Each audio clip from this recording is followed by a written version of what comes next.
Saludos hermanos, celebramos hoy el martes de la 11ª semana del tiempo ordinario, continuamos escuchando la segunda carta del apóstol San Pablo a los Corintios, hoy los primeros 9 versículos del capítulo 8, que dicen así: Os informamos, hermanos, de la gracia que Dios ha concedido a las iglesias de Macedonia.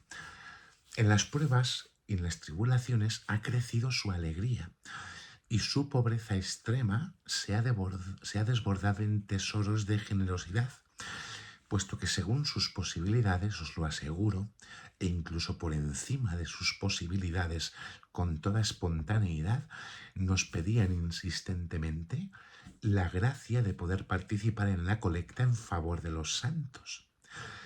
Y superando nuestras expectativas, se entregaron a sí mismos, primero al Señor y además a nosotros, conforme a la voluntad de Dios. En vista de eso, le pedimos a Tito que concluyera esta obra de caridad entre vosotros, ya que había sido él quien la había comenzado. Y lo mismo que sobresalís en todo, en la fe, en la palabra, en conocimiento, en empeño y en el amor que os hemos comunicado, sobresalid también en esta obra de caridad.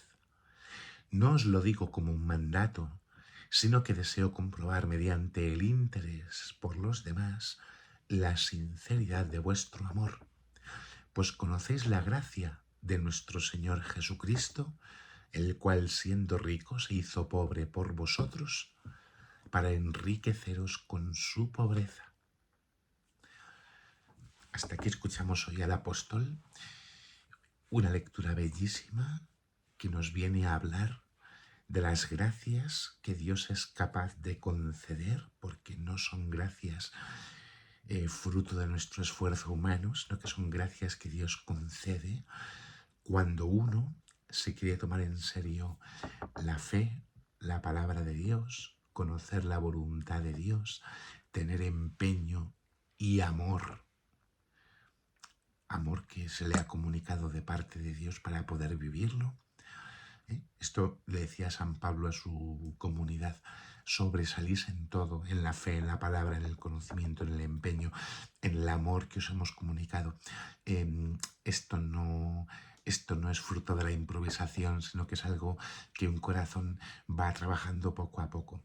Y cuando se trabaja, cuando se conoce la voluntad de Dios, la palabra de Dios, cuando se hacen actos de fe, pues entonces lo que sucede son cosas realmente admirables que son gracias de Dios. En las pruebas y en las tribulaciones crece la alegría, le dice el apóstol a su comunidad de Corinto. La pobreza extrema se desborda en tesoros de generosidad.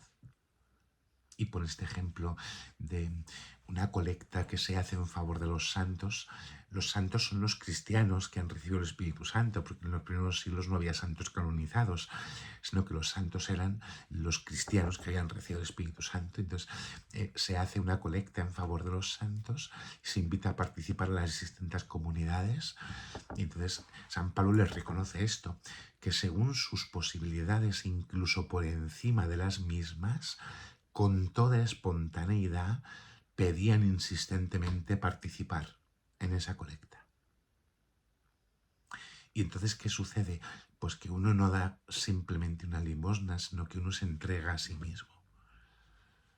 Y esto es lo que tenemos que entender. La fe es de verdad cuando nos toca el bolsillo y cuando hace que tengamos el deseo, la determinación, la intención pura y consecuentemente hagamos una elección de participar incluso con nuestros propios bienes, no solamente según nuestras posibilidades, sino incluso por encima de las mismas, porque es palabra de Dios, en favor de otros. Y esto no es una cuestión solo de razonamientos humanos, es una cuestión de interés, porque San Pablo lo señala.